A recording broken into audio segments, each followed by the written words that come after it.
계엄과 탄핵을 지나 다시 활짝 피어날 대한민국. 각계 전문가들과 함께 새로운 미래 지도를 그립니다. 김태현의 정치쇼 특별기획 리부트 2025.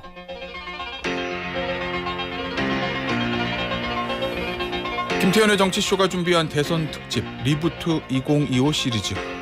선거를 앞두고 우리가 생각해야 봐야 될 주제들 저희가 매주 하루씩은 좀 다뤄볼 계획인데요. 오늘은 첫 시간입니다.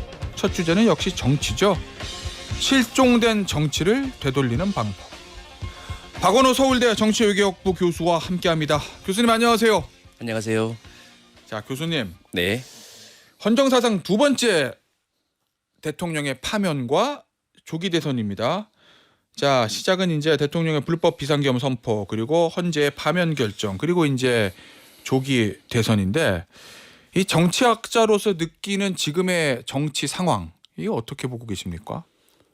뭐 몹시 막막하고 답답하죠. 더더군다나 이제 지금 상황 자체가 이게 정치를 정치로 풀어야 될 여러 뭐 그런 상황인데, 이게 대통령이 그렇게 하질 못하고 이제 국회로 헬기를 보내면서 시작된 사건이잖아요. 그래서 예. 좀 크게 보자면 이제 우리가 늘 맨날 이제 정치라는 과정이 이게 더럽고 지저분하고 막 그 피곤하다고 생각을 하는데, 근데 또 이게 화장실이 이게 더럽다고 없앨 수 없는 것처럼 이게 정치가 사라진 공동체에 이제 폐허만 남는다. 그걸 이제 지금 보여준 것 같아요. 그래서 이 폐허를 좀 폐허해서 뭘 좀 어떻게 지어보고 재건할 건가, 그런 생각을 해야 될 때가 아닌가 합니다. 알겠습니다. 이 대한민국의 정치 세력, 이제 보수 정당, 진보 정당, 이 두 세력들이 있는데 그 세력들에 대해서 좀 하나씩 짚어볼게요. 이 한국의 보수 정당, 대통령 2명을 최근에 배출한 대통령 2명을 다 탄핵이 됐거든요. 지금 한국 보수 정당은 어떤 상태라고 보십니까? 지금 사실 상태가 몹시 좋지 않죠. 제가 생각할 때는 이제 사실 한국 정치가 이게 한 발이라도 좀 전진했던 때가 언젠가 생각을 해보면 예. 상당히 오래 거슬러 올라가야 됩니다만, 이제 우리 사회 중간층들이 받아들일 수 있는 사실 상당히 진보적인 의제들을 이제 보수가 던질 수 있었을 때, 예. 또 반대로 이제 보수적인 의제들을 진보가 던질 수 있었을 때 우리 한국 정치가 한 발짝이라도 나갔던 것 같거든요. 예. 뭐 예를 들어 보자면은 상당히 오래됐습니다만 뭐 노태우 정부 때 북방 정책 같은 것들, 그리고 이제 예를 들면 DJ가 북방 정책을 실행할 수는 아마 없었을 거예요. 그 당시에 예. 그 중국이랑 또 그 소비에트랑 이제 수교를 했던 뭐 그런 장면들을 사실 생각을 해보면 그 보수 정부에서 일어난 일이거든요. 예. YS 하나회 뭐 금융 실명제 같은 걸 생각해도 마찬가지고요. 예.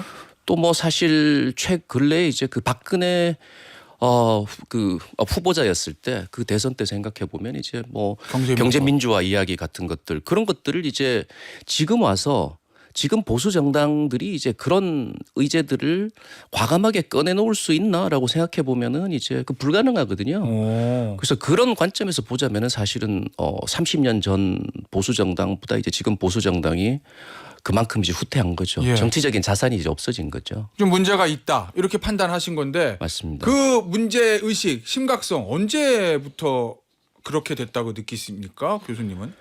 글쎄 뭐 아마 가장 큰 문제는 이제 최근에 뭐 몇몇 대통령들, 이건 뭐 사실은 그 진보 보수의 문제가 아니라 이제 예. 우리 정치 지형 자체가 좀 양극화되면서 이게 사실 상대방을 정치 파트너로 이제 인정하지 않게 된 게 이게 어떻게 보면 그 기본값 같이 돼 버렸거든요. 예. 근데 근데 이제 지난 대통령 그 윤 전 대통령이죠. 이분 같은 경우는 뭐 심지어 국회가 뭐 범죄자의 소굴이라고 그러고 이제 예. 간첩들이 있고 이거 뭐 이 사람들이랑 대화 상대로 아예 생각을 하지 않았으니까 어떻게 보면 이제 뭐 굉장히 심해지다가 이제 지금은 어떻게 보면 그 과정에서 이제 마지막 그 폭발점을 우리가 만나게 된 거죠. 예. 알겠습니다. 이 보수 정당이 전성기를 누렸던 때가 이명박 전 대통령, 박근혜 전 대통령 간의 10년간의 이제 뭐 전성기를 누렸는데, 그때만 해도 민주당 쪽에서 기울어진 운동장이다 이런 표현을 많이 썼었고, 보수 진영이 한국 정치의 주류다 뭐 최소한 40%는 있다. 뭐 이런 얘기들도 4대 4 뭐 433이니 무슨 424니 이런 표현들 많이 썼는데 네네. 어느 순간부터 선거 전문가들한테 물어보면 더 이상 한국 정치에서 보수는 주류가 아니다 이런 얘기들도 하거든요. 네. 교수님도 그렇게 보십니까?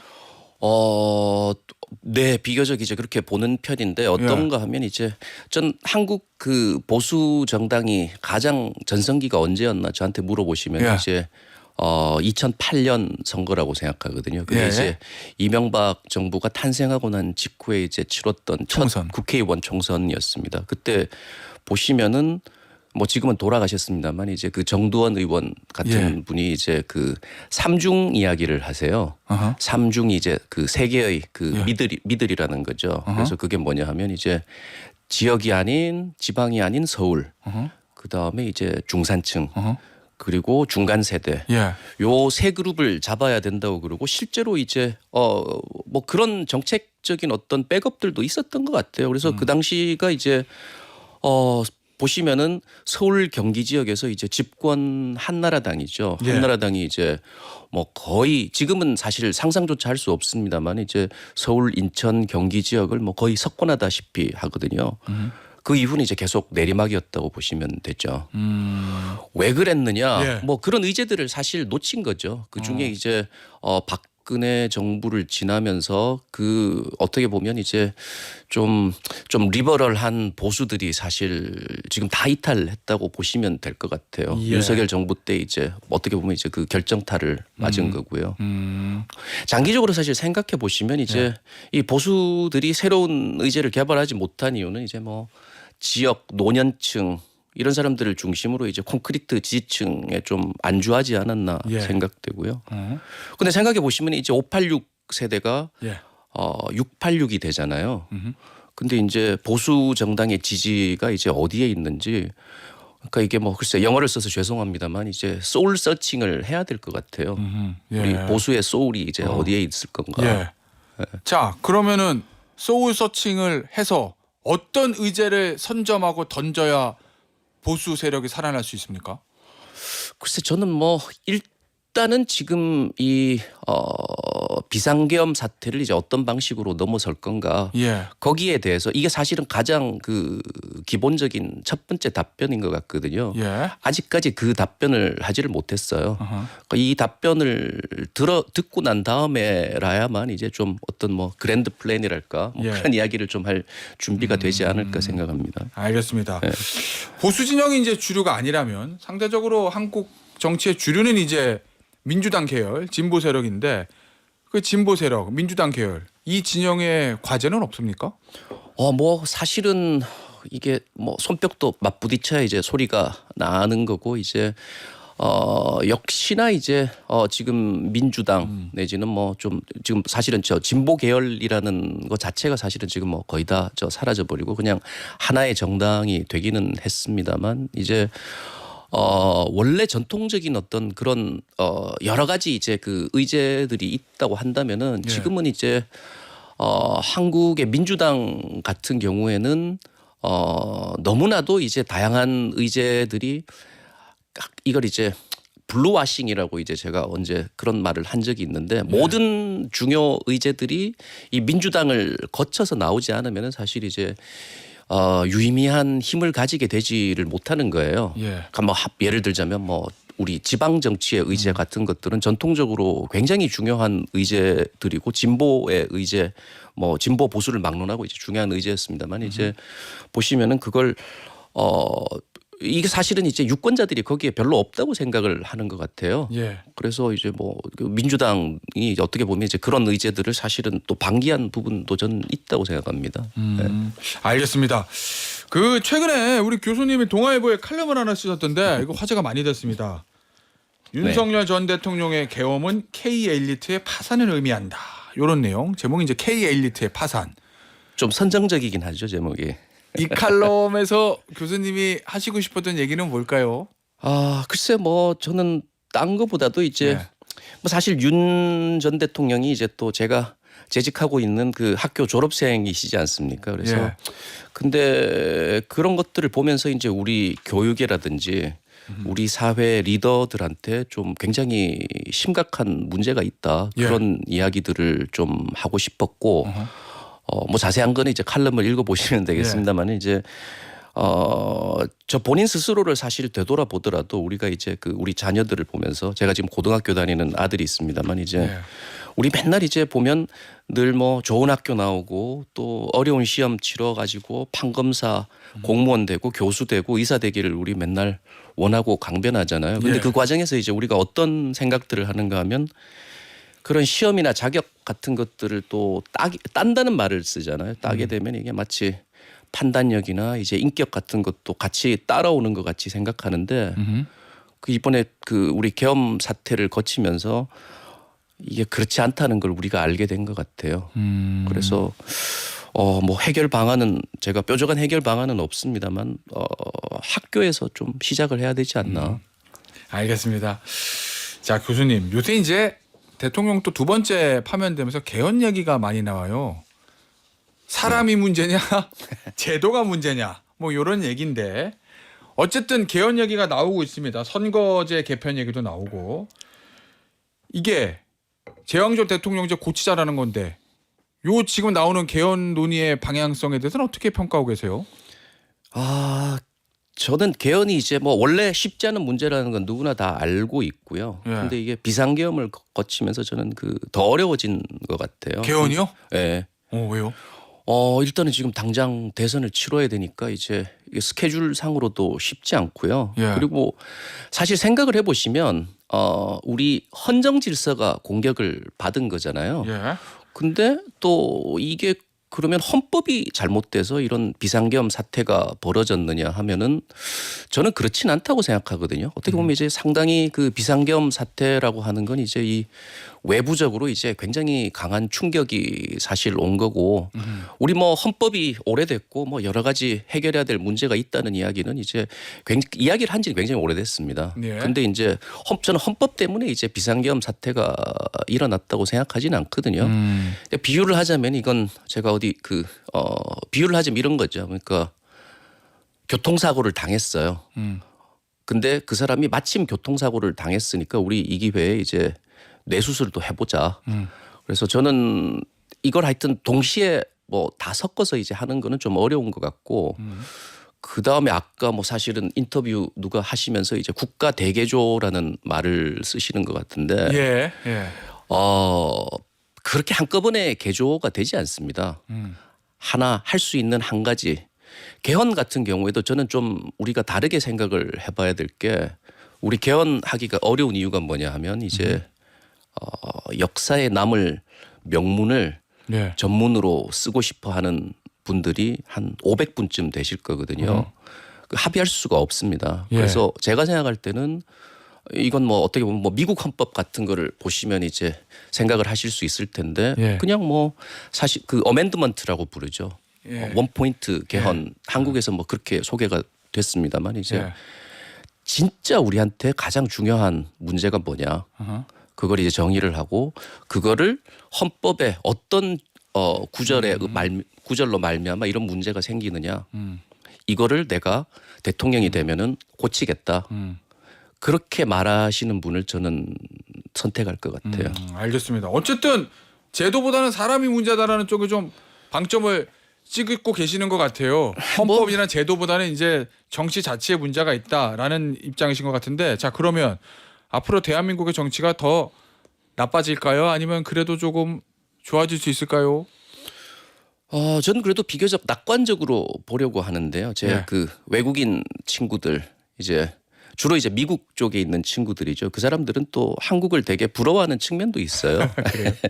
근데 이제 한국이란 나라가 그래도 이제 이런 비상계엄이라고 하는 굉장히 심각한 도전을 물리쳤고 네.